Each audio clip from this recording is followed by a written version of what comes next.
خب دوستان میریم واسه درفت. خب این ترکیبمون 4-3-3 رو هستم، واسه همین میگیرمش.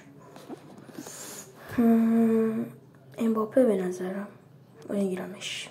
امباپه، هانسن میگیرم، لوئیس دیاز عالیه، ولی هانسن حال کردم خداییش. آردا گولر به نظر من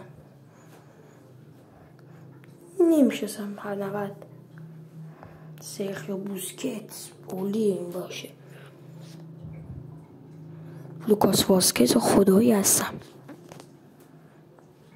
دفاع چپ احتیاج دارم، بسرم میگیرم کیمپمپه. گابریل بهتره واقعا.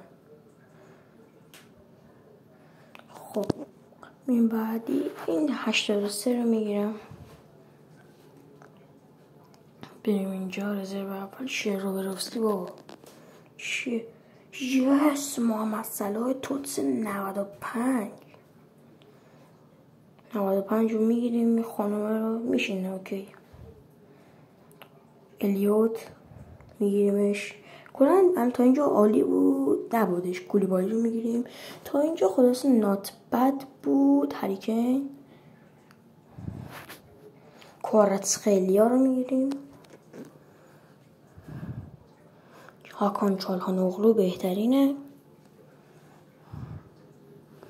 محرز به نظرم بهتره، واقعا محرز بهتره.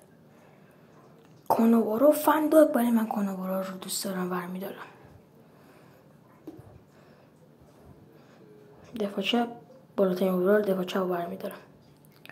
خب دوستان این هم بود درفتم.